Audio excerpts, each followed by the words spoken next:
Ever get that weird, like, itch on your knee, and then you're like, oh, wait, it's just my shirt. It's funny how our brains can be tricked when it comes to our own bodies. It's true. But what we're diving into today, that shirt on knee thing, that's going to seem like child's play. We're talking phantom limb pain. And you know what's so fascinating about this is, well, it's not new, Right. Like, it's not some recent discovery. Yeah. This has puzzled people for centuries, really, ever since, oh, well, I guess ever since we understood enough about the body to realize, whoa, this is really strange. Okay, wait, centuries. As in, like, people hundreds of years ago were writing about this. Oh, absolutely. Our oldest source for this deep dive, it takes us all the way back to the 1500s. A book by Ambroise Paré. Paré, he's like wasn't he the surgeon early modern England who was writing about this? Pioneering surgeon, yeah. Yeah. And he called it this, well, I love his language. He called it this wondrous, strange, and deceitful sense that he observed in his patients. Paré, he's the guy who realized maybe we shouldn't cauterize wounds with boiling oil. That's the one. Talk about a medical innovator. And you can tell, I mean, his curiosity, it went way beyond just, trying to make surgery better. Imagine you're a surgeon back then, right? Yeah. And you're performing an amputation. I mean, this is a risky procedure, incredibly painful. And then weeks later, your patient is telling you, my hand, it still aches. I can't even imagine, and make you question, like, everything you thought you knew about, the body, how it all works. Exactly. Did Paré have any theories, though? He did. He suggested that maybe when nerves are severed, they kind of retract and spasm. Okay. And then they send those pain signals back to the brain. Interesting. Almost like a phantom echo of the limb that's no longer there. Huh. For the 1500s, I mean, that's not a bad guess. Right. That kind of lines up with some of what we understand about nerve pain today, actually. It really does. It shows you they were really grappling with this phenomena. Yeah. But here's where it gets even more interesting. Just a few decades after Paré's book, Yeah. an English translation comes out. Okay. And guess what? What? They completely removed the part about nerve spasms. Are you serious? Why on earth would they do that? That seems like a step backward. It's possible. Maybe they thought it sounded too out there, Yeah. too far-fetched, or maybe they were trying to, I don't know, distance surgical practice from this thing that was still, mysterious and unsettling. So instead of just admitting we don't have all the answers yet, they just, leaned into the mystery even more. Seems that way. But it's fascinating, right? Because even centuries later, here we are, still wrestling with some of the very same questions about phantom limb pain. It's true. It's this phenomenon that it continues to challenge us. Like, how much do we really understand about the brain, about the body? It makes you wonder about all the things we still don't know. But before we jump too far ahead, let's talk about another big thinker who was captivated by all this. René Descartes. Ah, yes. Descartes, the I think, therefore I am guy. What's really interesting about Descartes is he wasn't just a philosopher. He was also deeply interested in anatomy, Oh, interesting. how our senses work, Okay. and phantom limbs. They captivated him. Okay, so I'm intrigued. What did a philosopher in the 1600s have to say about phantom limbs?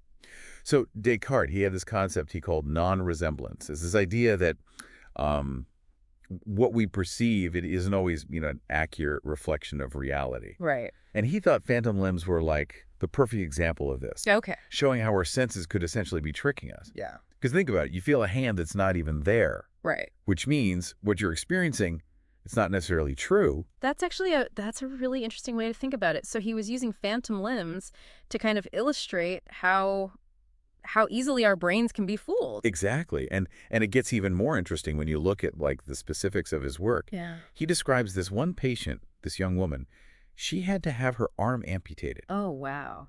gangrene. Oh, no. And Descartes writes that she would constantly complain about pain in her missing hand, like weeks, even months after the amputation. Oh, wow. You have to wonder what was going through his mind seeing that firsthand. Right.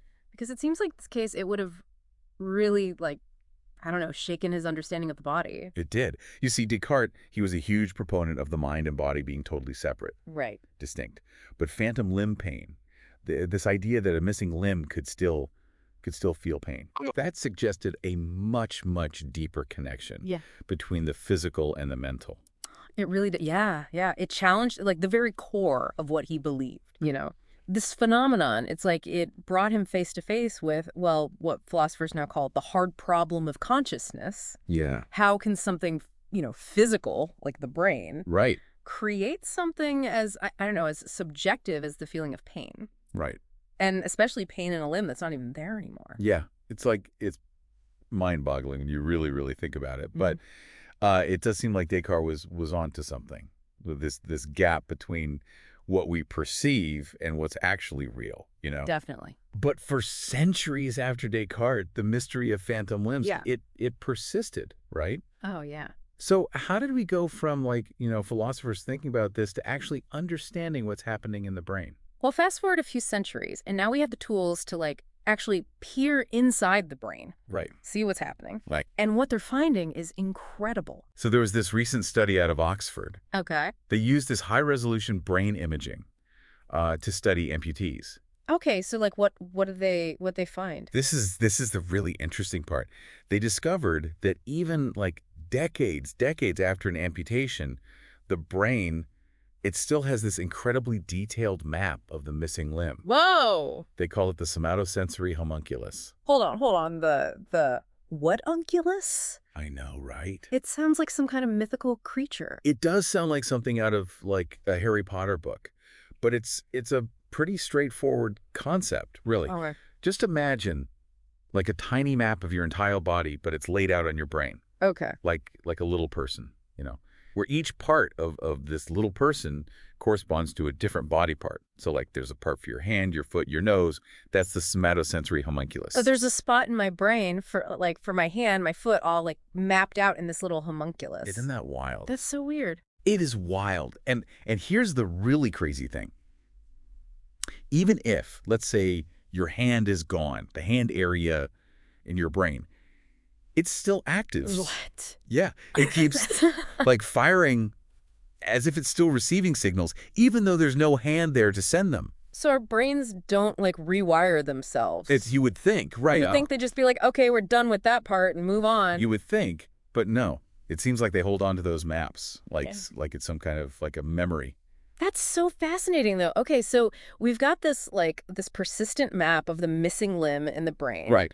But what actually causes the phantom sensations then? That's the million-dollar question. Right. Is it just the brain misfiring, like a glitch? Well, so that's where this other piece of research comes in. Okay. This is from Medical News Today. Okay. And get this, okay. They found that you don't even need to be missing a limb to experience phantom sensations. Really? Yeah, they call it mislocalization of touch. Mislocalization? You mean thinking someone's touching your your left arm when they're actually touching your right? Exactly. I think I've experienced that before. Oh, yeah. I think we all have. It's surprisingly common. And the study they did to figure this out is so cool. They put these little tactile stimulators on people's hands and feet. Okay. And get this, 8% of the time, people felt a touch where there was none.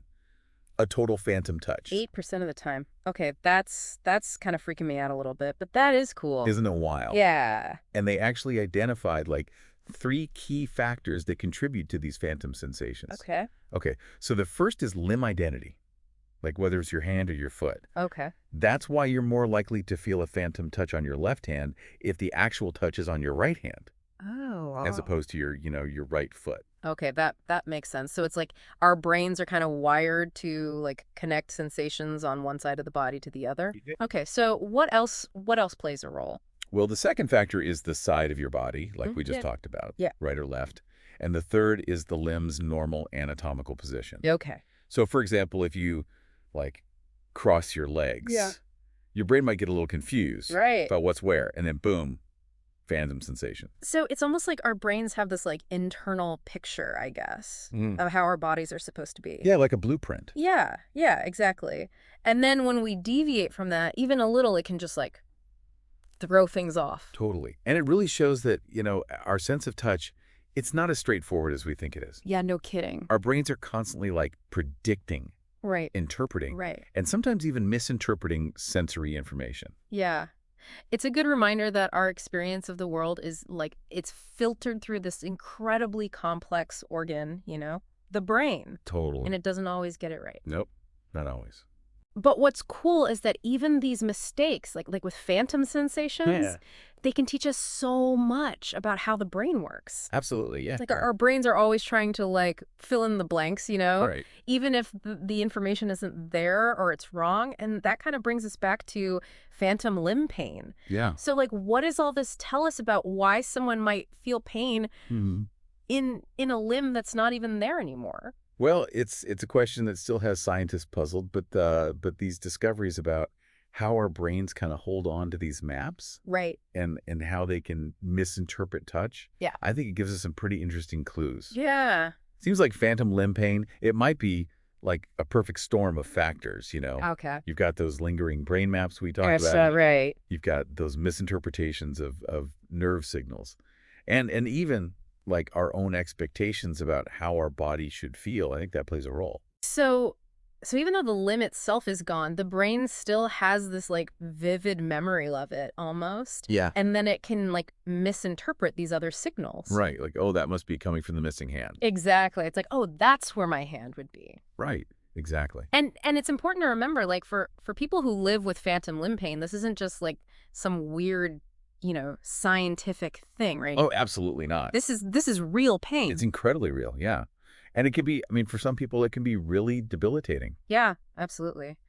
It actually makes me think of that quote we came across. One of the amputees we read about, he described phantom limb pain as, and this is it's kind of a haunting way to put it. He said it's the presence of an absence.